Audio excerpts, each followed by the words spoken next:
Yeah, we had a lot of rain, and I'll probably show a little bit going down the road, but the road's a mess.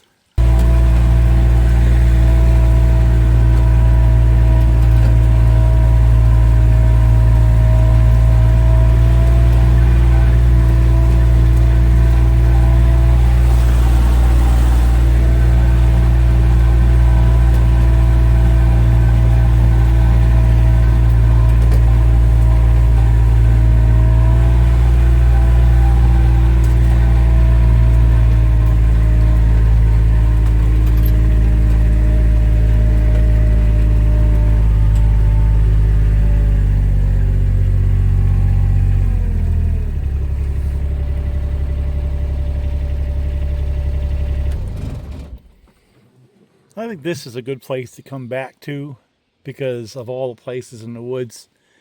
It's actually a little bit further up the hill and a little bit less water, although for the first time I've ever seen it this way. There's standing water in the trail that comes out here. Wow. So anyway, smaller wood, nothing really major here. Beginning to get it cleaned up so I don't have things to trip on. Now I block them.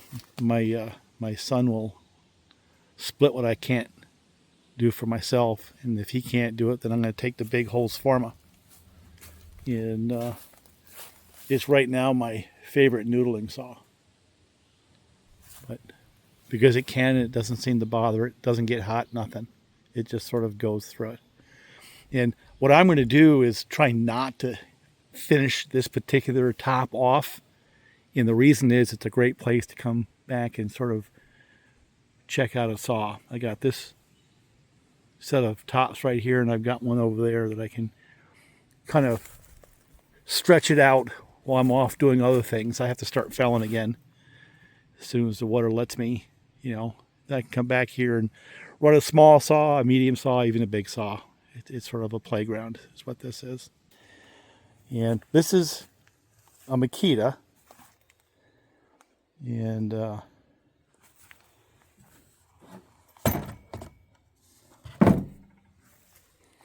EA7900P in red, not teal.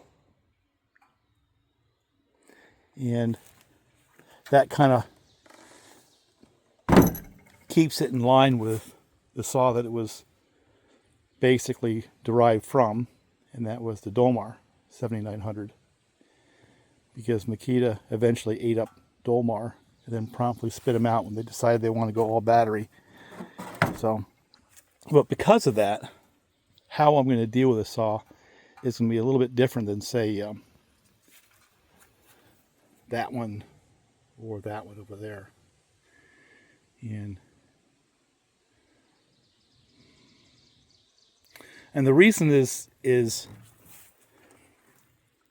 to support this saw now, you have to pretty much go to used parts. Dealers who used to sell Dolmar and Makita, if they have stuff around new old stock, or the aftermarket. Because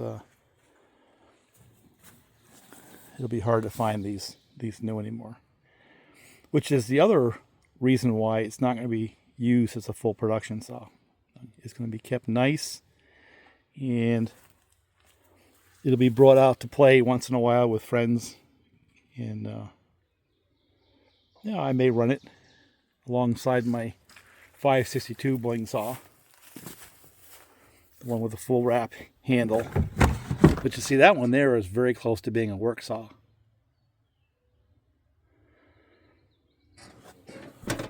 I don't think being a work saw is in the cards for this one. And that's not a bad thing. It's just a thing. So,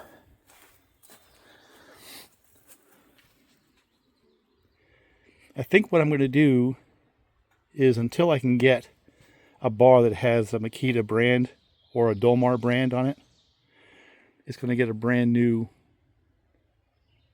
Husqvarna X-Tough 28. I think that's in line with the big bucking spikes and the full wrap handle. It's also not going to get the standard handle because it's not going to be used for felling. I'm not going to use a saw like that for felling. And So we'll do that. But let's just talk about that saw chassis for just a little bit. I'm not going to get into the details because I don't consider myself very knowledgeable about the Dolmar brand and the Makita brand either. I mean, I've had the experience of these little ones, but I've seen these, but I've honestly never run one before, so I don't know exactly what to expect. And this chassis has been around for quite some time. It came in at least 3 flavors that I'm aware of. One was open port, the 6400 series, and it was kind of a utilitarian type saw. You saw them at the rental places quite often around here. And then it came in a 7300, 73cc form, and that was a direct competition to the 372s. And then in kind of a hot rod type of mentality, it came up with a 79cc version, close to 80 cc's, and that's what this one is. And let's see if in the manual it points out some things. See if we can get some specifications. First, I got to get my glasses on. So, technical data, 18. Ah, there we go. There's your specs. So, the 7300 version, I guess they had discontinued the 6400, but the 7300 is 72.6 cc's, and this one here is 78.5. And bore and stroke, 52 millimeter bore, 37 millimeter stroke. And really the only difference between the 73 and the 79 is 2 millimeters in the bore.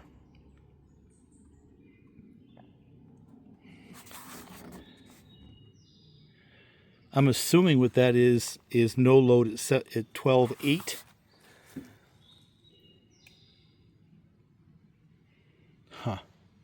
And it makes its max power at 10,000 RPMs. Interesting that that's what they say.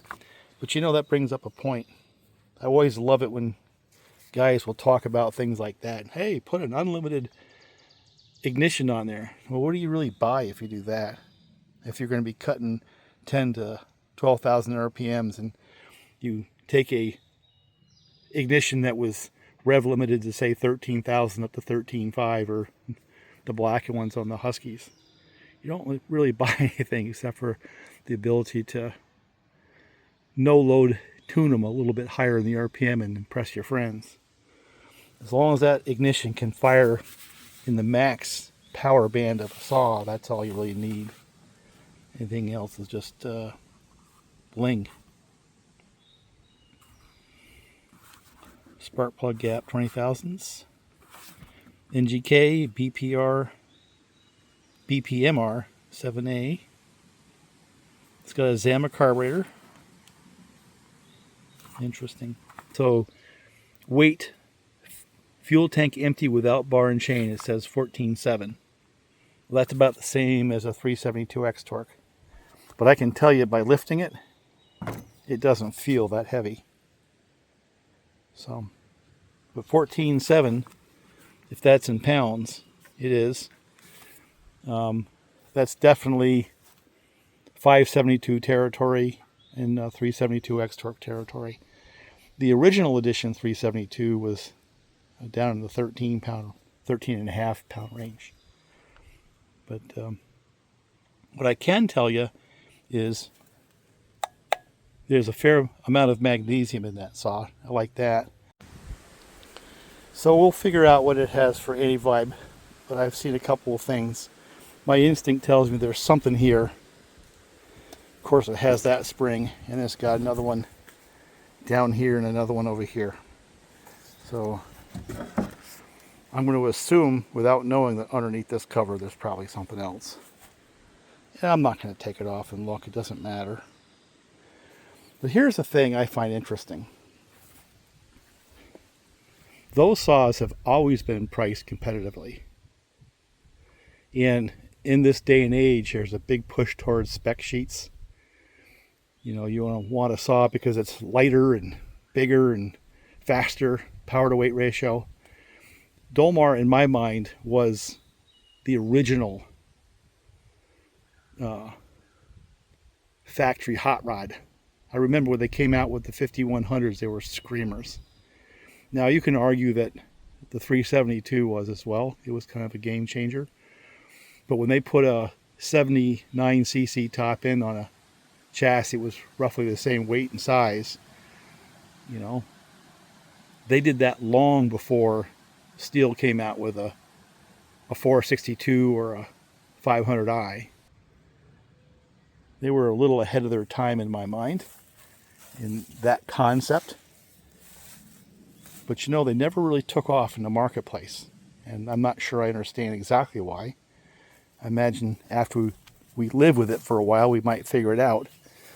But as good a saw and as good a spec sheet as it was, it just never really took off. It never turned into a major player.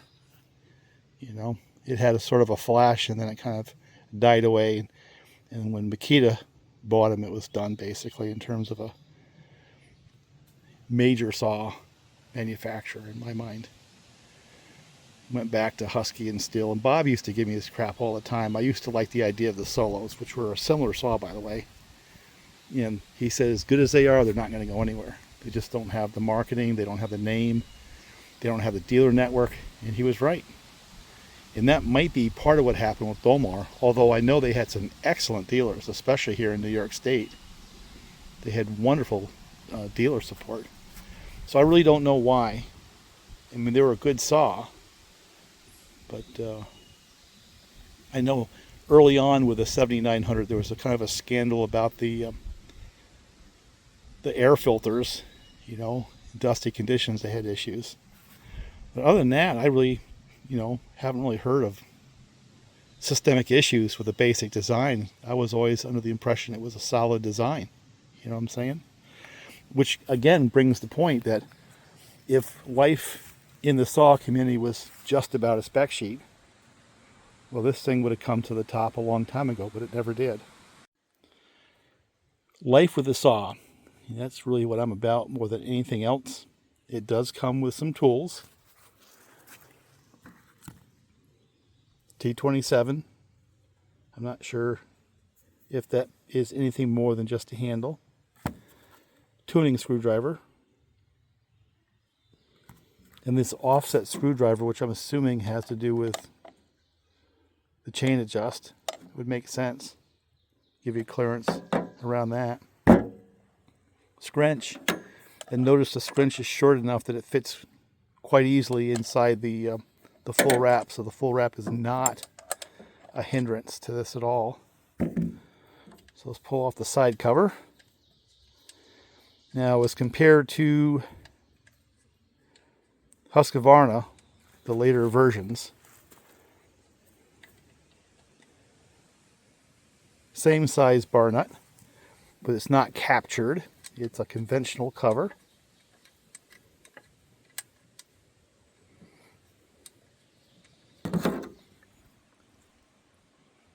I like that. That's really cool. The external sprocket, internal clutch, and that looks pretty much the same as anyone else's.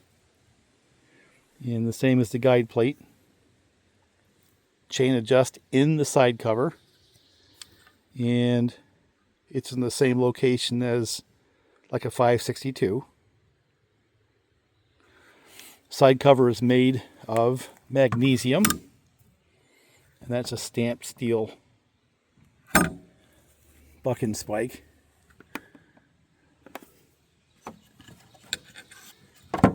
Believe it or not, it's a little thicker than the one that's on that saw.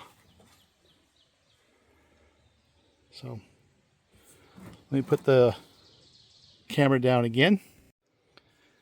The one thing that's concerning me right now is with a 93 drive link chain on that particular bar. Look how far the tail of the bar is away from that sprocket. You know, maybe we jump right to an 8 tooth. That'll pull it back in. and then see where the hole is for the bar adjuster. I'm going to hope that there's enough adjustment in that to make that work. It looks to me like with that same bar, it's going to want a 92 instead of a 93 drive link chain. From the looks of it, we'll see. Again, I can easily go up a size in a sprocket and that'll pull it right back, you know, with a larger diameter. But I don't like having the chain have to span or jump that far from the sprocket to the tail. Then if you have any flex at all, it's a lot easier for it to get kicked off. You know, chain come off the bar. So I'm going to put the camera down again. Well, the bar and chain go on in a regular way. Take a look underneath that saw. And same with the bar oil and gasoline.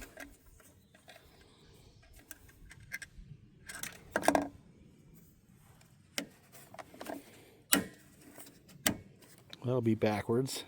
Get used to that. And notice it has low speed, high speed. I'm going to guess in there is idle for carb adjustment. So let's put some gas and bar oil in this thing and see if it fires off. It appears to have a choke that sets high idle as well. So choke on, off, hear it click. So that's kind of like a lot of the different brands. This says stop that direction, so I'm going to assume that's what it means. So let's go give it a start if we can and see if it oils. And just put a little bit of time on it to get a sense of what's going on with the saw. See if there's anything I got to do right out of the box to sort of make sure things are healthy. It's been sitting for quite some time for what I understand. So you never do know.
Alright, how about first impressions? Well, it comes from the factory quite rich, and I don't mind that. I just assume it be rich, you know, the way the tune is, and it gives me something to work with. So, first impressions, it's a nice saw, but I expected it to be a nice saw. It does vibrate more than I expected, but I've been spoiled with the 5 Series Husqvarnas, which don't vibrate at all. And the way it's set up right now, it seems to be more of a torquer than an RPM saw, which surprised me as well. And I happen to like that. That's something I like. Now, of course, it's running so fat that might be a skewed impression, but it seems like it needs to get run some more. I'll do a couple of heat cycles and do a little work like this and kind of let it break in kind of easy. And of course I use 32:1, and so it's got plenty of oil, but it actually starts pretty easy for what it is. It's a little heavier feeling when you have it running. It might be because of the flywheel. It might be a little more flywheel. Maybe it's the size of the crank or mass in the crank or flywheel itself. It doesn't have the same zippy feel that my 572s do. You know, it's more of an older school kind of a feeling right now. But that's the first impressions. It's before we get a chance to work on it with a screwdriver. You know what I'm saying? It may come alive when I start leaning it out some. And the other thing that comes to mind is it feels to me like the muffler, just my impressions, is restrictive. The way it sounds and the way it operates. But again, it might be because it's just running a little bit rich. I'll tell you what saw it reminds me of, and you guys are going to kill me for saying this. This saw reminds me of a modern version of my Homelite 540. I'll say it again. This saw feels and actually even sounds like a modern version of my Homelite 540. That's what it feels like to me. The Homelite's got more displacement, it's a little heavier, but they have the same kind of a feel. They vibrate the same, throttle response, very similar. It doesn't have the RPMs that my Huskies have. But I am not going to modify this saw. I want it to be just the way it is. The only thing I might do is get a different muffler and open up the muffler. But as far as the rest of the saw is concerned, the attraction to me is having it stock.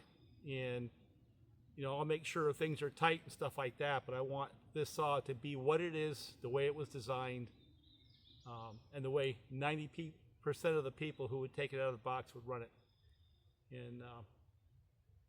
But yeah, it's a nice saw. That's my first impression. It's a nice saw. And we will see. I'm glad I have it. And thank you. You know who you are. That's my first impressions. Nice saw. A little heavier than I expected in terms of the way it feels. It feels like a 15-pound saw that it is. It's got power like an 80cc saw should, more down low. It doesn't seem to have the RPMs just yet, but that could be just as simple as a turn of a screw. And ergonomic wise, I actually like that. I like that full wrap on it for what we're doing here. I don't know if you noticed, but one of the advantages of having the full wrap is if I'm compromised to where I can stand, I can run it lefty, easy. And this saw, just the way that bar was, that kind of works for me. Full wrap is not going anywhere. It's going to stay right on that saw because I'm not going to use this for a felling saw. You know, I'm not going to use it for an all-out work saw. That's what my 572s are for. And my first impression as well is that my tweaked 572s, they're still probably better for what I do, especially with a normal handle. But the way they have their power, they have probably a little more power. But they're not stock either. So, but I built them to wreck them. You know, I have this in the same spirit as I had my Homelite 540, as I wanted something a little bit offbeat. Nice. This is nice. The Homelite was the pinnacle of Homelite in its day. It was a fallen flag company, just like Dolmar is. So I want them as the companies presented them to the public. I don't want to mess with them that much. All right, let's take a look at some things here. And one of the things that was interesting when I first put it together was you couldn't turn the chain.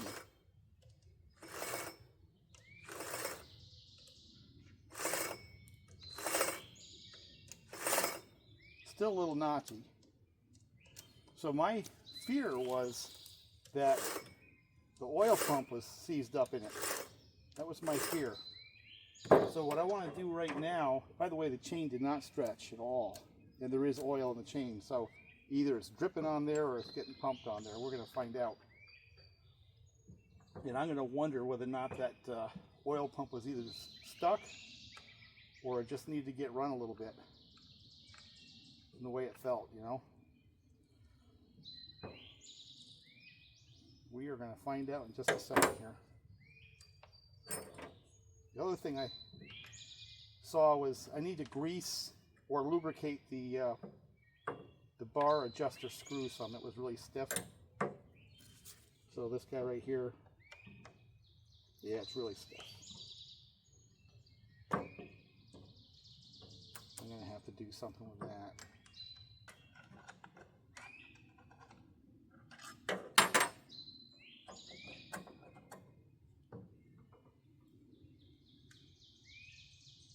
Yeah, I'm going to put some bar oil on that. It is tight, tight, tight. It will not turn. There it turns. Let me get a little bar oil on it. Probably help it just a little bit.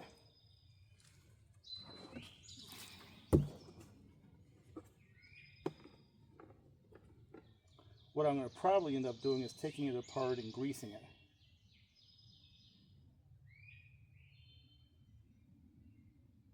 But for now, let's start with that.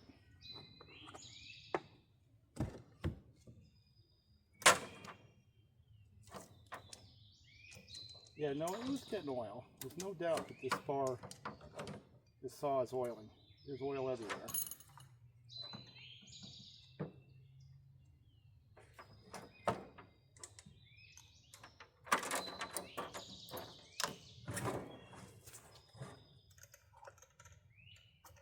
So see there, it doesn't want to turn.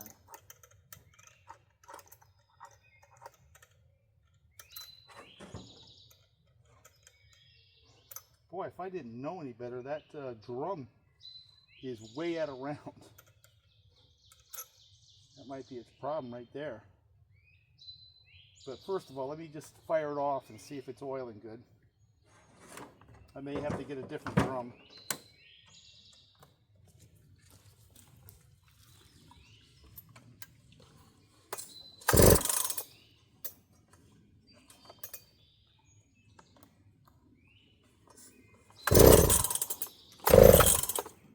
Okay.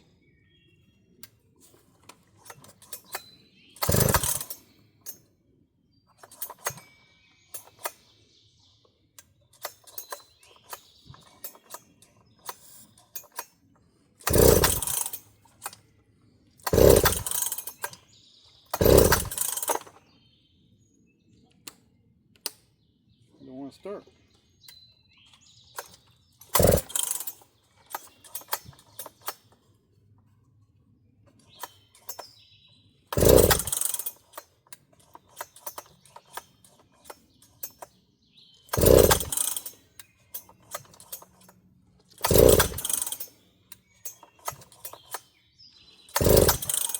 Huh. Will not start. That's disconcerting.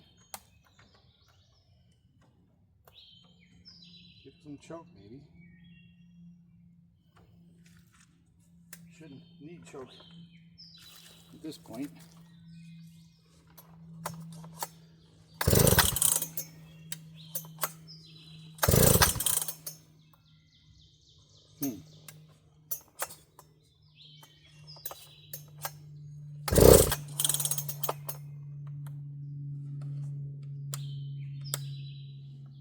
No idea. I'm going to guess it's flooded.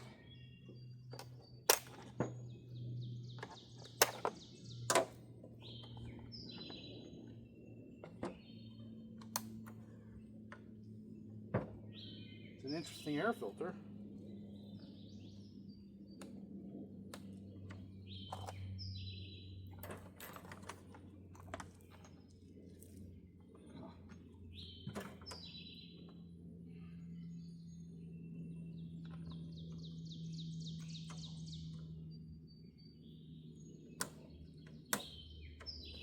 I wonder if we have a bad spark plug again.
two things I've discovered.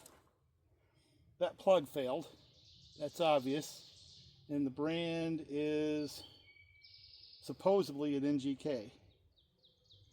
But that obviously is not working. This obviously is. So there's a difference in the plug. And this drum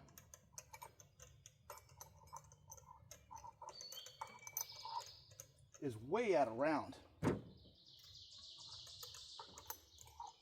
kidding.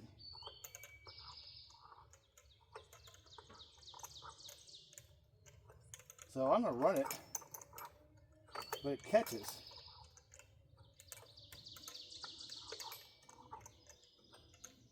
But it's pumping, so it's, you know, it's working. The oil pump is working. My hunch is it's probably up against the band, so we're going to get a different clutch drum for this one here. And the other thing that crossed my mind is, I wonder if this air filter is like super restrictive. So we're going to explore those things.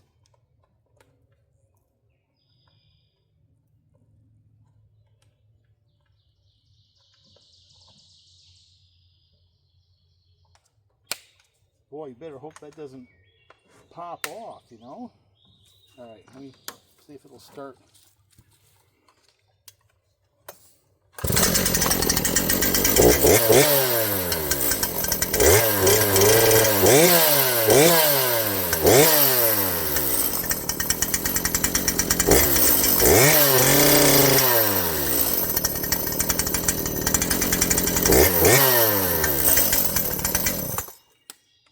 So we're getting somewhere. Let me see if I can get this screw to loosen up here. My hunch is I'm going to have to take the cover apart and grease the little screw it has in here. Well, I wonder if I can get some oil.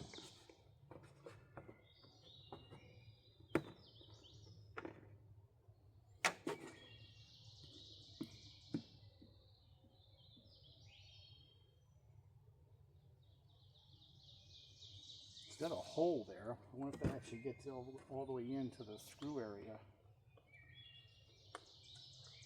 Oh, look at that. Free right up. So yeah, I got to get this apart and get some grease in there for sure. And so it needed a spark plug pretty darn quick. That's a little bit of a surprise. And it's going to need a clutch drum because when it's in there I think it's defective. It'll work for now. We'll get some time on it, but it's out of round, and that's why it was kind of catchy trying to get the chain to, you know, when I pushed the chain after I tightened it, it wouldn't move because that clutch drum was up against the chain brake band. So now it has that plug in there. This one here is going in there. Someday in the future, someone's going to find a spark plug in the middle of the woods and think it saved their day. But what are the chances of having two spark plugs fail on brand new saws with the same brand within a week?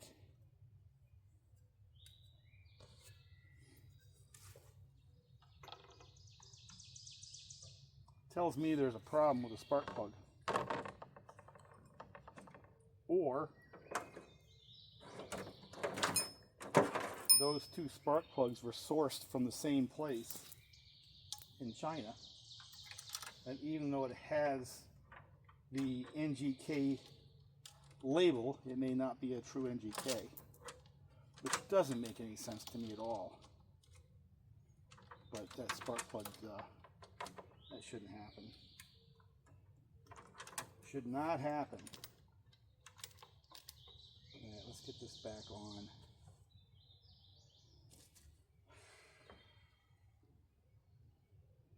But I don't know what to tell you. I mean, just you can see what happened. I, like usual, report the good, bad, and ugly, all of it. You see it right here. If it fails, you see it fail. And I do not hide it. But so yeah, we're starting our relationship here a little bit rocky.